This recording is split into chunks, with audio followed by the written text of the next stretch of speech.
বৈষ্ণব অপরাধ। বৈষ্ণব মানে কি? বৈষ্ণব কে? যে তিলক করে, যে চৈতন্য রাখে, যে তুলসীর মালা পরে, সেই কি বৈষ্ণব? না, সে কিন্তু বৈষ্ণব নয়।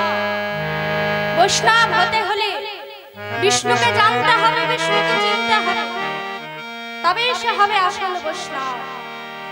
ওই মালা তিলক পড়লে ওটা হচ্ছে সাজা বৈষ্ণব। আমরা সকলে হচ্ছে সাজা বৈষ্ণব। আচরণে কি? আচরণে বৈষ্ণব হচ্ছে আমার মহাদেব। তার মতন বৈষ্ণব হতে হলে বিষ্ণুকে জানতে হবে, বিষ্ণুকে চিনতে হবে, তবে সে হবে আসল বৈষ্ণব। তাহলে বৈষ্ণব মানে তো জানলাম। অপরাধ, অপরাধ কিন্তু 64 রকম। আমরা কিন্তু প্রতিনিয়ত নানান অপরাধ করি। আপনারা অপরাধ করেন কিনা আমার জানা নেই, কিন্তু আমি কিন্তু প্রতিনিয়ত নানান অপরাধ করে চলেছি। তো সেই অপরাধ করছি, 64 রকমের অপরাধ, নানান রকমের অপরাধ। চুরি, ডাকাতি, এই সকল কিন্তু অপরাধের মধ্যে পড়ে। হিংসা, অহংকার, নানান রকমের অপরাধ। তাহলে এই যে অপরাধ, অপরাধের মধ্যে সর্বশ্রেষ্ঠ অপরাধ হলো বৈষ্ণব অপরাধ। আর যে বৈষ্ণব অপরাধ করেছিল চপল গোপাল, যার কথা আজকে আমরা আস্বাদন করব। তামা বৈষ্ণব অপরাধ করলে যে কি ফল পেতে হয় তা কিন্তু চপল গোপালে এই কথার মধ্যে আমরা বুঝতে পারবো। তা দেখুন মা, আজকে সচি মাতা নিমাইকে ডাকছে। নিমাই, বাবা নিমাই। বলো মা, কি বলছো? বলে বাবা, এমন করে তুই প্রতিনিয়ত নুপুর পরে এমন করে নদী আর পথে পথে হরিনাম করে বেড়ালে হবে? বিয়ে করেছিস, সংসারী হয়েছিস, ধনরত্ন অর্জন করতে হবে না? বিয়ে করলে, সংসার করলে তো ধনরত্ন অর্জন করতে হবে। গৌর সুন্দর বলে, হ্যাঁ মা, তুমি ঠিক কথা বলেছো। আমি বিয়ে করেছি, সংসারী হয়েছি, আমাকে তো ধনরত্ন অর্জন করতে হবে। তাই মায়ের কথা শুনে ধনরত্ন অর্জন করার জন্য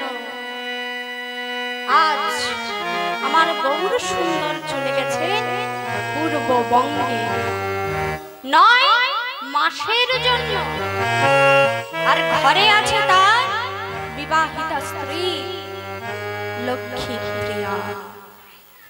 তামা আজ কি হয়েছে দেখুন, ঠিক 9 মাস পর যখন গৌর সুন্দর ফিরে এসেছে, যখন তিনি ফিরে এলেন মা, তখন দেখছি কি জানি, দেখছি লক্ষ্মী প্রিয়া।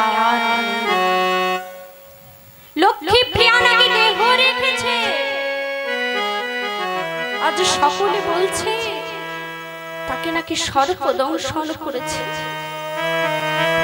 কিন্তু মা, আস্তে, বৈষ্ণব শাস্ত্রে, বৈষ্ণব সাহিত্যে বলা হয়েছে যে তাকে বৈষ্ণব, তাকে ওই সর্প দংশন করেছে মা।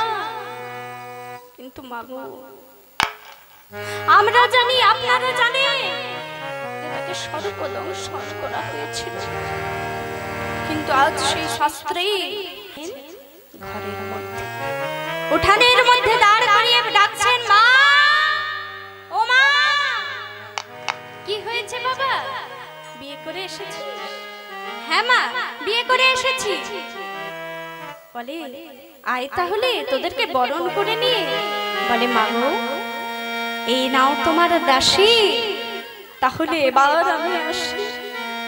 কি এবার আমি আসি মানে?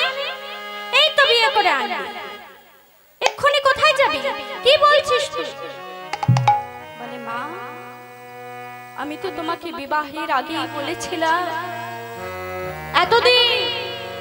এতদিন আমি হরিনাম করেছি, এতদিন আমি কেঁদেছি আমার বঙ্গভূমির জন্য,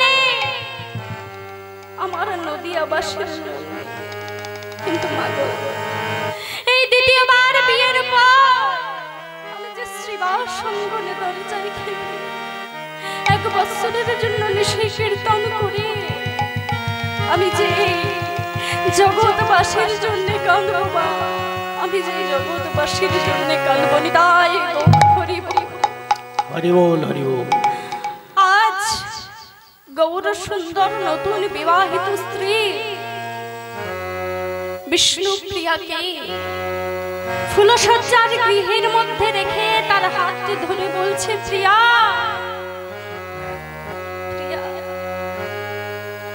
তুমি আমার এমন সহধর্মিণী হইও, তুমি আমার এমন অর্ধাঙ্গিনী হইও প্রিয়া, যার চোখের জলে আমার কৃষ্ণ ভজনের পথ যেন পরিষ্কার হয়ে যায় প্রিয়া, যেন পরিষ্কার হয়ে যায়। প্রিয়া, তুমি আমার এমন সহধর্মিণী হইও প্রিয়া, যার সহায়তায় যেন আমি কৃষ্ণ ভজনের পথে চলতে পারি। এই বলে নতুন বিবাহিত স্ত্রীকে বিদায় জানিয়ে মায়ের কাছে গিয়ে তার চরণে প্রণাম করে বলে, মা গো, মা, আমি এতক্ষণ আমার পুত্র হয়ে পুত্রের যে কর্তব্য তা পালন করেছি, এবার তুমি মা হয়ে তোমার যে কর্তব্য তা তুমি পালন করো। এই বলে বিদায় বিদায় বিদায় জানিয়ে আজ গৌর সুন্দর চলে গেলেন শ্রীবাস সঙ্গনে। দরজায় খিল দিয়ে 1 বছরের জন্য নিশি কীর্তন করার জন্য। এখান থেকেই শুনবো আজকে আস্বাদনের বিষয় বৈষ্ণব অপরাধ বা চাপল গোপাল। আজ শ্রীবাস সঙ্গনে দরজায় কপাট দিয়ে হরি নাম করছে। কপাট দিয়া কীর্তন করেন গোরা,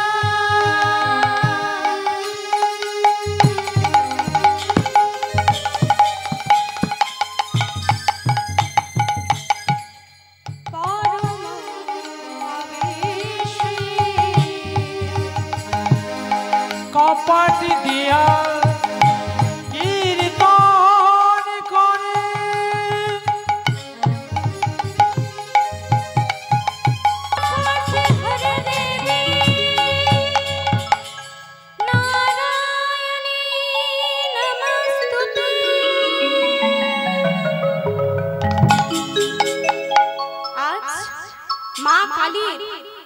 ধ্যান করেছে, অধিক মদ্যপান করেছে, আর হাতে ধরেছে ছাগমণ্ড। ছাগমণ্ড ছাগমণ্ড বলে দিয়েছে মায়ের চরণে।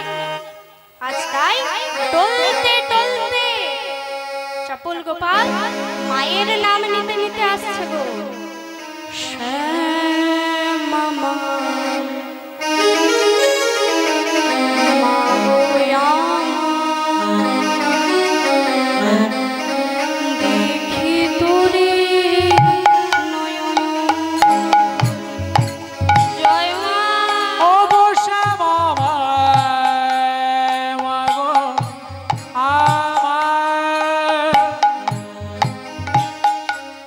দেখিব তোরে নয়নে ভরে।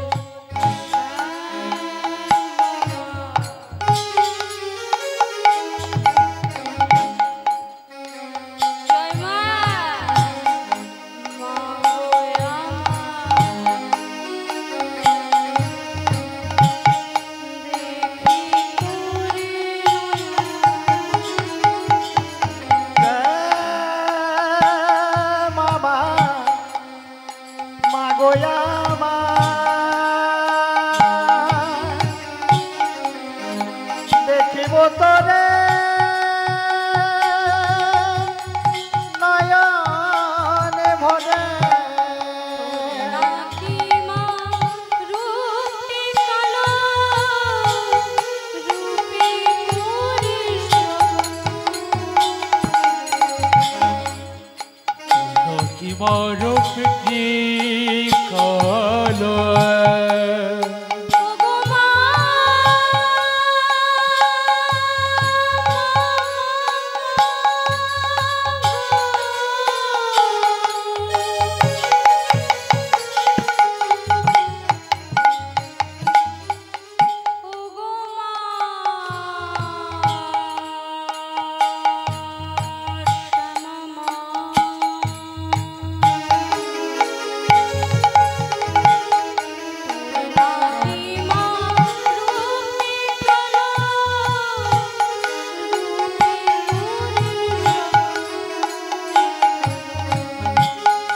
তুই নাকি রূপটি কালো ও কালো রূপে করিস না গো তারা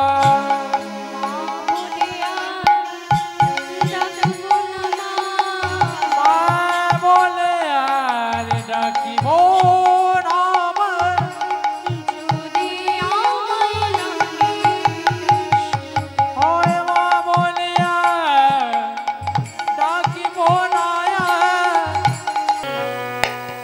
তাদের রাগ থাকতে নেই, তাদেরকে যে কখনো কাউকে অভিশাপ দিতে নেই। হে বৈষ্ণবের দল, আপনারা তাকে অভিশাপ দেবেন না, আপনারা বরঞ্চ তাকে আশীর্বাদ করে যান যে আমার দরজার বাইরে এমন কর্ম করেছে সে যেন উদ্ধার হয়ে যায়, উদ্ধার হয়ে যায়, তাকে যেন আমার গৌর সুন্দর উদ্ধার করে দেয়। এই বলে বৈষ্ণবের দলকে যেই না বলেছে আপনারা অভিশাপ দেবেন না, আশীর্বাদ দিয়ে যান, তখন বৈষ্ণবের দল বলে ধন্য শ্বাস, একেই না বলে শতগুণ অধিকারী বৈষ্ণব, শতগুণ অধিকারী অর্থাৎ যে নাকি শত গুণের 100 গুণের অধিকারী, সেই হচ্ছে বৈষ্ণব। বৈষ্ণব যদি 100 গুণ 100 গুণের অধিকারী হয়, তাহলে আমার গোবিন্দ কত গুণের অধিকারী? কি মায়েরা জানেন কত গুণের অধিকারী গোবিন্দ? 64 গুণের অধিকারী। তাহলে 64 বড় না 100 বড়? হ্যাঁ, 64 বড় না 100 বড়? বলুন, 64 বড় না 100 বড়? 100 বড়।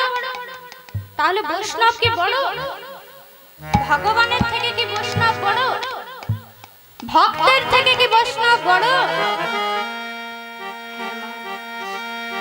ভগবানের থেকে ভক্ত বড়, ভগবানের থেকে বৈষ্ণব বড়। তাই তো মা বলছে, তাই তো আমার গৌর সুন্দর বলেছিলেন, ভক্ত আমার মাতা পিতা, মাতা পিতা।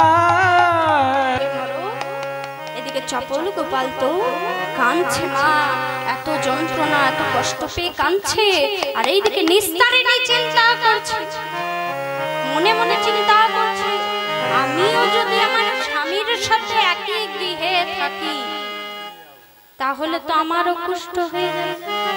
তাহলে কি করব? আমি চললাম আমার বাপের বাড়ি,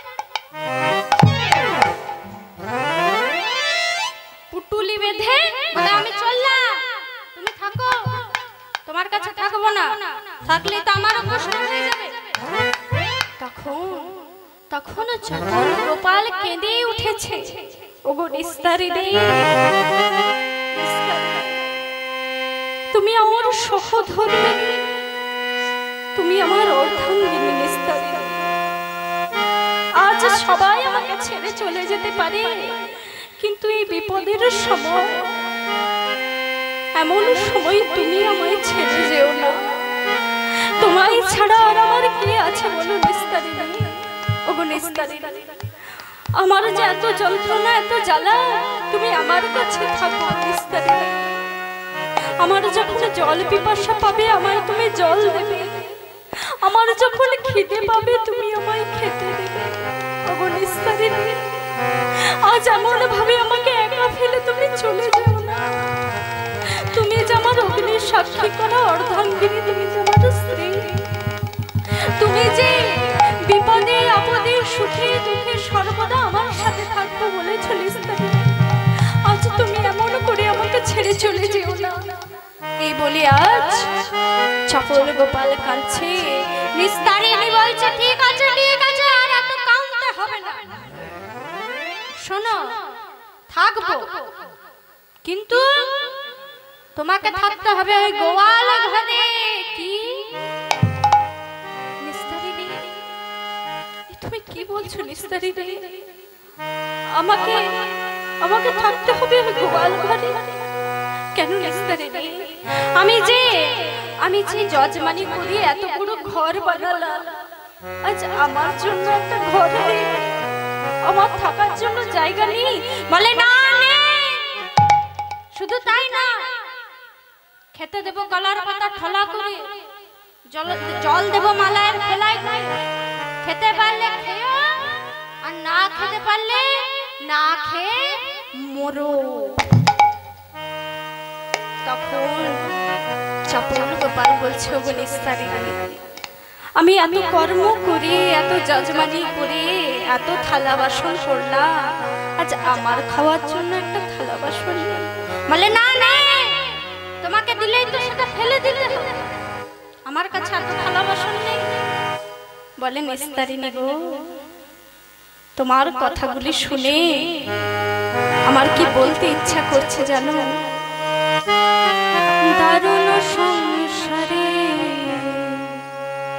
এইসব চরিত্র দেখে আমার পরাণে লাগেছে ভয়। দারুণ সংসারে এসব চরিত্র দেখিয়া আমার পরাণে লাগেছে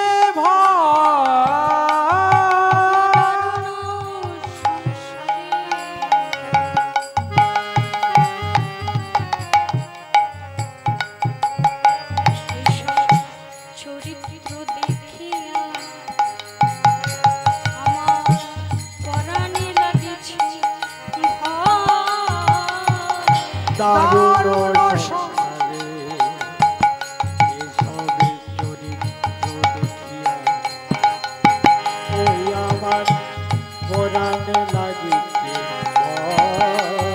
কলিকাল সাপের মুখে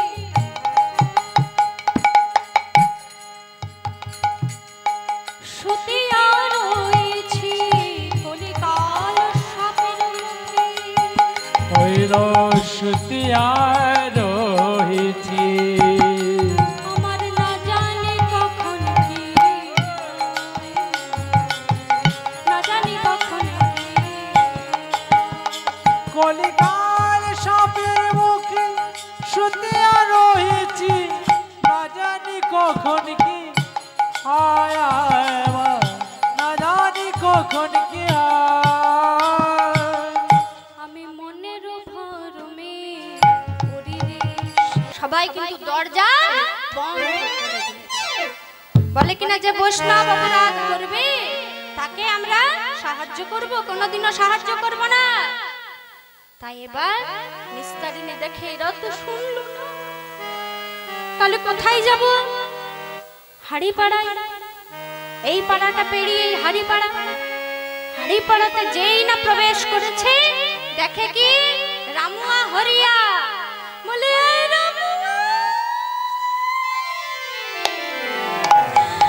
শোন বাবা শোন,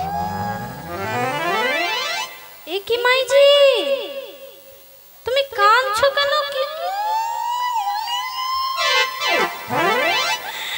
আর বলিও না,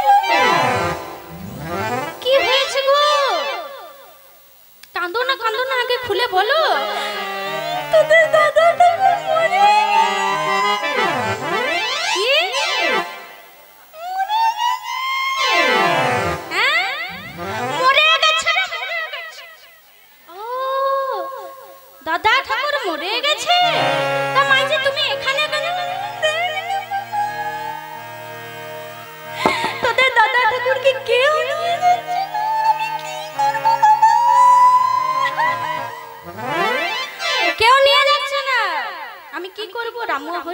আমরা নিয়ে যাব? তুমি কি কথা বলছো? যখন দাদা ঠাকুর জীবিত ছিল আমাদেরকে স্পর্শ করতো না, আমরা হাড়ের ছেলে, সে ব্রাহ্মণের ছেলে বলে আজ কিনা বলো যে তাকে নিয়ে যেতে হবে? আমরা পারবো না, এত বড় অপরাধ আমাদেরকে দিয়ে করাও না। তখন আরো জোরে কাঁদছে,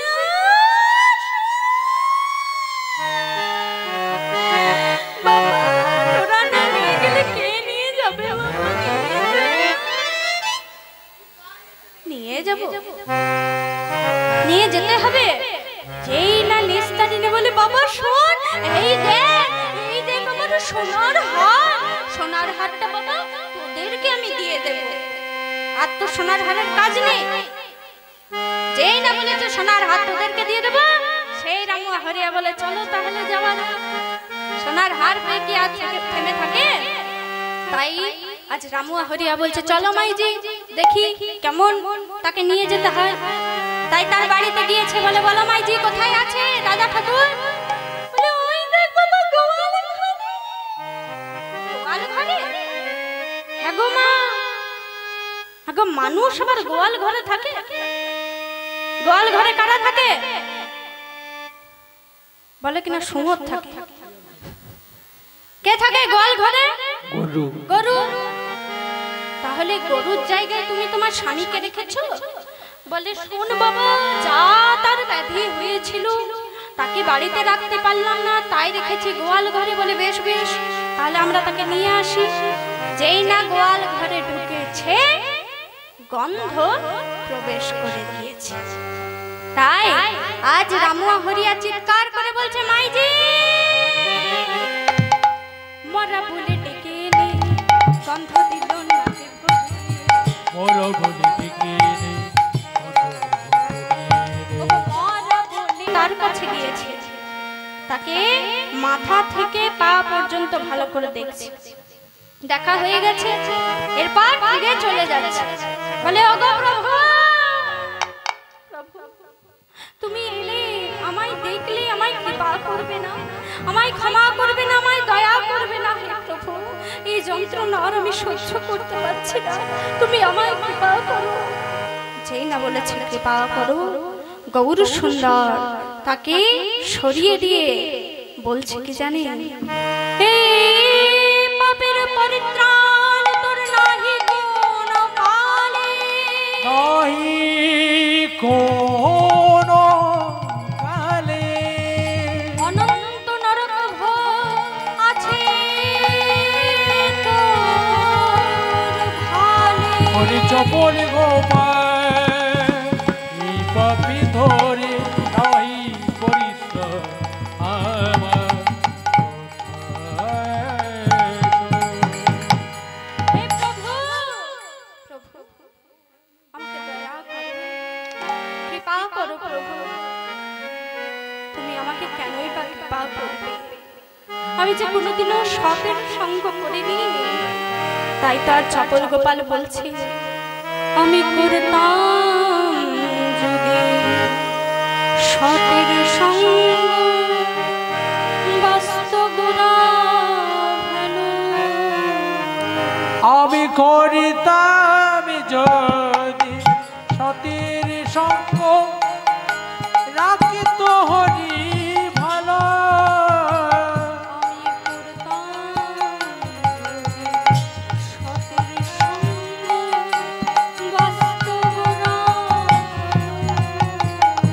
আমি করতাম যদি সতের সঙ্গ, রাখত হরি ভালো।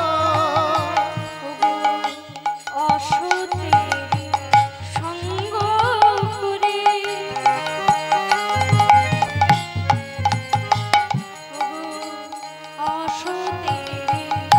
সঙ্গ করে বৃথাই জনম গেল। অগয় সতের সঙ্গ করে বিধায় জনম গেল।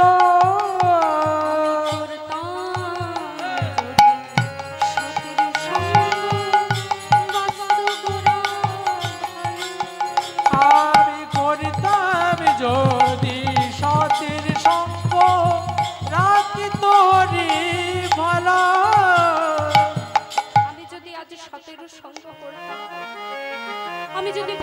সঙ্গ করতাম তাহলে আজ আমার এমন পরিণতি হতো না। আজ আমি উদ্ধার পেলাম। আমি বুঝেছি প্রভু, আমি যে কোনোদিনও কোনো সতের সঙ্গ করিনি, তাহলে তুমি কেনই বা আমাকে কৃপা করবে, কেনই বা আমাকে দয়া করবে প্রভু। হে প্রভু, কিন্তু যখন তোমার নাম আমি একবার উচ্চারণ করেছি, একবার বদনে নিয়েছি প্রভু, তখন এই নাম ছাড়া আমি করব না। আমি সদা সর্বদা তোমার নাম নিয়ে যাব, আর তোমার নাম নিতে নিতে গিয়ে আমি ওই সুরধ্বনি গঙ্গার মধ্যে গিয়ে প্রাণ বিসর্জন দেব। তাই তো আজ ছুটে চলে যাচ্ছে গোরা গোরা বলে, গোরা গোরা বলে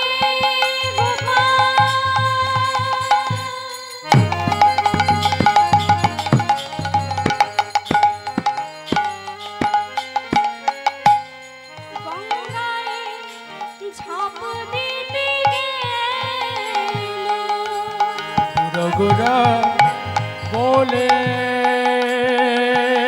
গোপাল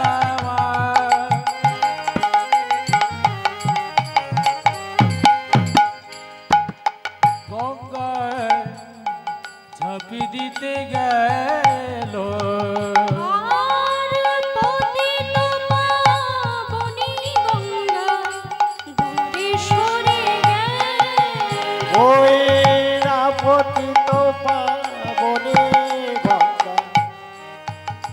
সরে গেল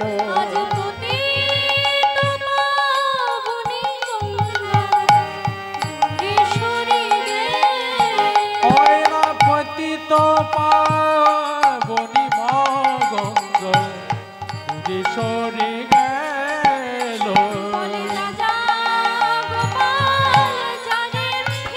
যারে যারে গোপাল যারে বীরে,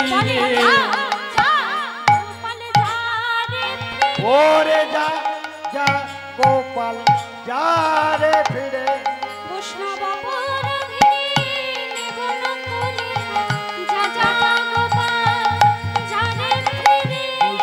অপরাধী তোরি নিব না কলে,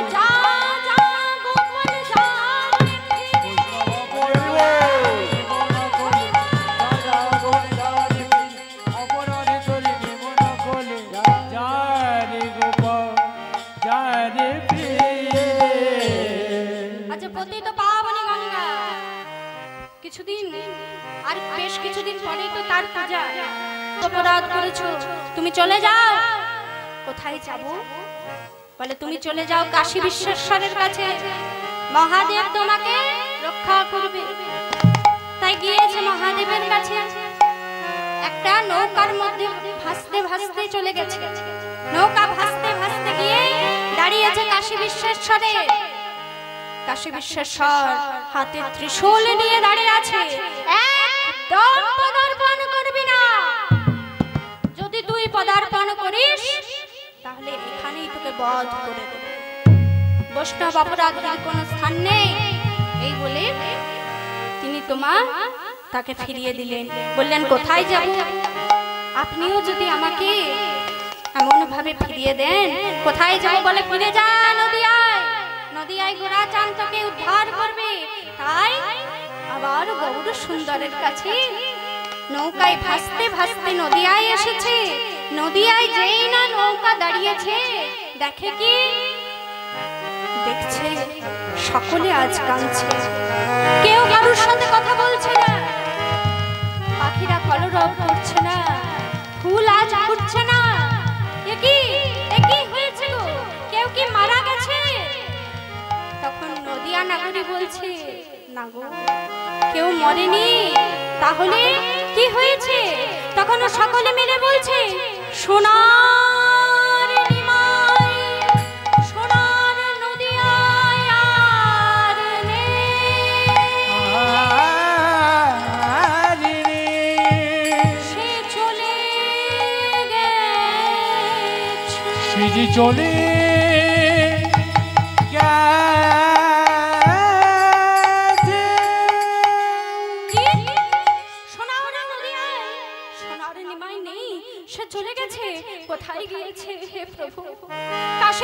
বিশ্বেশ্বর বলল, তুমি আমায় কৃপা করবে প্রভু। হে প্রভু, তুমি আমায় কৃপা করো। তুমি যদি আমায় দয়া না করো, আমাকে কেউ স্থান দিচ্ছে না প্রভু। তুমি আমায় এবার কৃপা করো, এবার উদ্ধার করো।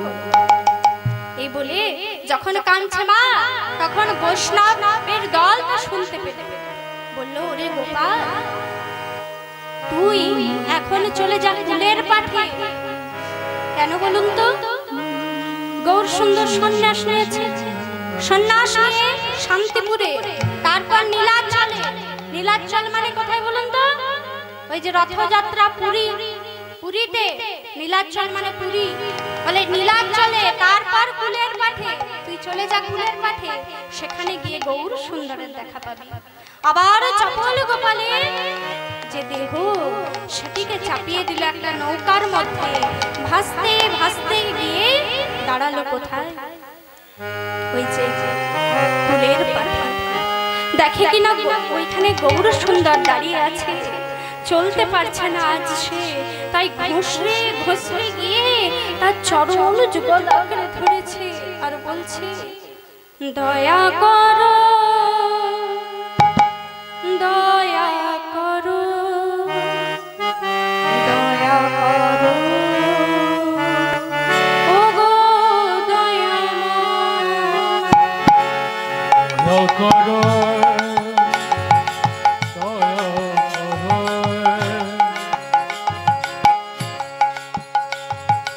দয়া করো, ও গো দয়াময়, দয়া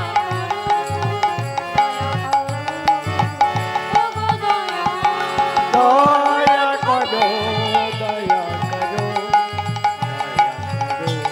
ও গো দয়াময়।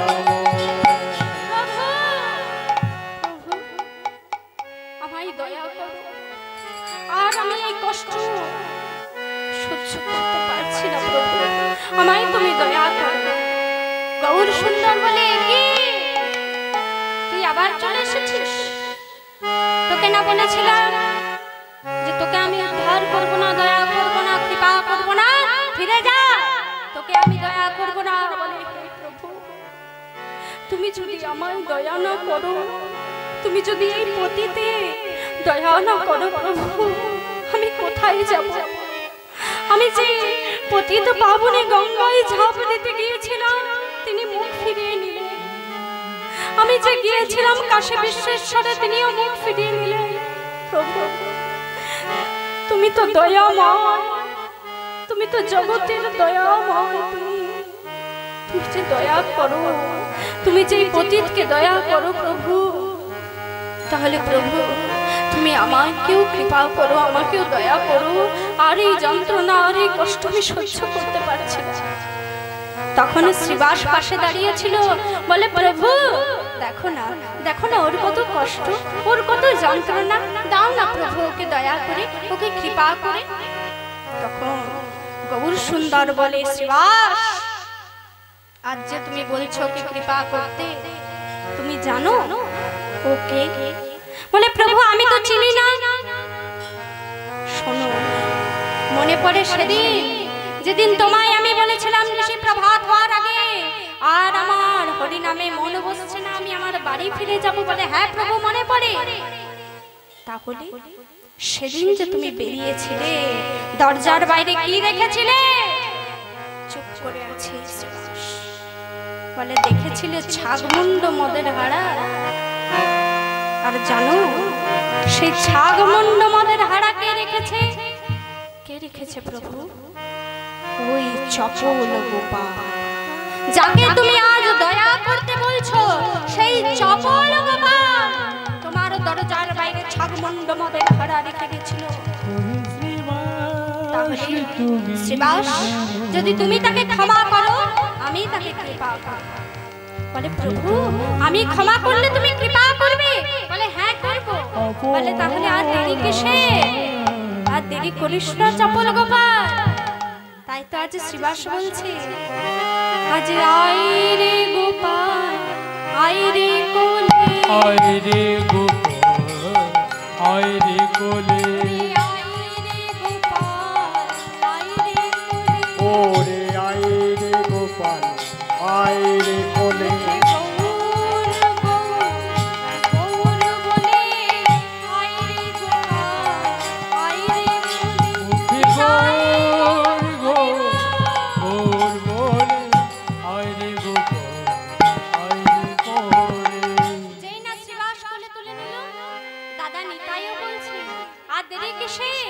একবার আয় রে গোপাল আয় রে কোলে উলধ্বনি আয় রে গোপাল আয় রে কোলে একবার আয় রে গোপাল আয় রে কোলে ওরে আয় রে গোপাল আয় রে কোলে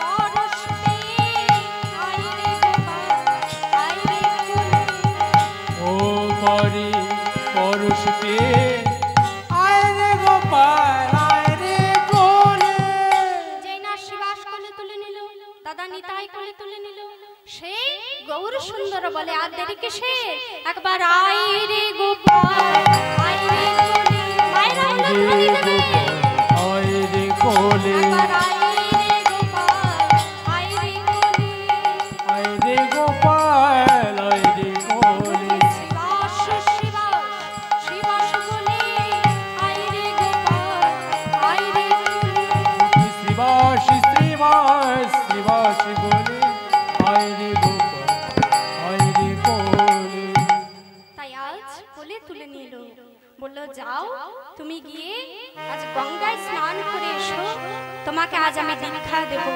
চপল গোপাল গেল গঙ্গায় গঙ্গায় স্নান যেই না করে উঠেছে দেখে কি তার কুষ্ঠ আর নেই দূরীভূত হলো তার কুষ্ঠ বলে প্রভু প্রভু আর আমার যন্ত্রণা করছে না আর আমার জ্বালা করছে না আমার বোধ হয় কুষ্ঠ দূরীভূত হয়েছে প্রভু যেই না বলেছে দূরীভূত হয়েছি বলে এসো এসো তোমায় আজ আমি দীক্ষা দেব দীক্ষা দিয়ে তার নতুন নাম দিল শচী নন্দন তার নাম দিল শচী নন্দন এবং দেবকী নন্দন তার নাম দিল দেবকী নন্দন দেবকী নন্দন নাম দিয়ে আজ মাগো সে বলল যে তুমি তাহলে যাবে আবার ফিরে যাবে বলে ফিরে যাব না তোমার সাথেই থাকবো তখন যে তার স্বামী বেঁচে আছে জানতে পেরেছে কে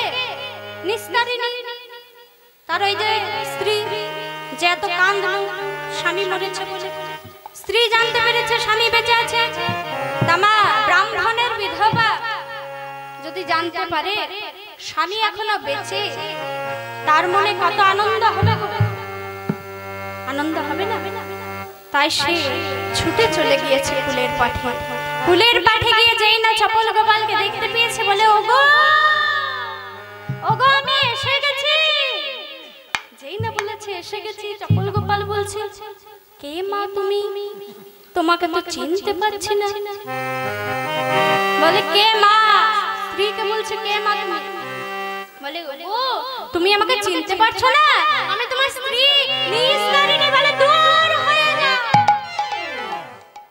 আমাকে কিনা তুই ঘর থেকে গোয়ালবাসী করেছিস গোয়ালবাসী থেকে শ্মশানবাসী করেছিস আজ তোকে আমি গ্রহণ করব না তুই ফিরে যা যেই না বলেছে ফিরে যা গৌর সুন্দর বলে ওরে গোপাল তুই যে ওকে ফিরে যেতে বলছিস কেন ফিরে যাবে রে ওর জন্য তো তুই আজ উদ্ধার হলি বলে ওর জন্য বলে হ্যাঁ ওর জন্য কেন প্রভু ওর জন্য কেন উদ্ধার হলাম বলে ও যদি তোকে ঘর থেকে গোয়ালবাসী না করতো গোয়াল থেকে শ্মশানবাসী না করতো তাহলে তুই পারতিস দাদা নেতার কাছে কৃপা পেতে আশীর্বাদ পেতে বলে তুমি তো ঠিক বলেছো প্রভু তাহলে কি করব বলে ওকে গ্রহণ কর বলে ঠিক আছে নিস্তারিণীকে আমি গ্রহণ করলাম কিন্তু প্রভু গো আর আমি বাড়ি ফিরে যাব না বাড়ি ফিরে যাবি না কোথায় যাবি কি করবি কি খাবি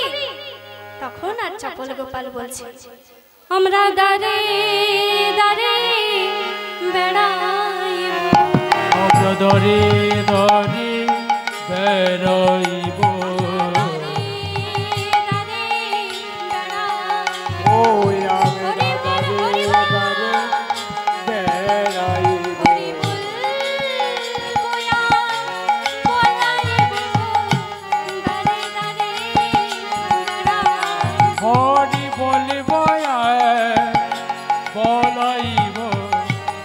ধরে ধরে বেড়াইব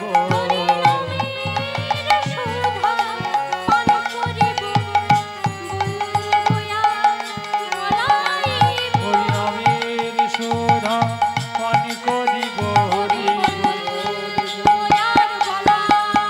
হরিনামের সুধা পান করিব হরি বলিব আর বলাই হরি নামের সুধা পান করিব বলিব আর বলাইব নামের সুধা পান করিব বলিব আর বলাইব হরি নামের সুধা পান করিব হরি বলিব আর বলাইব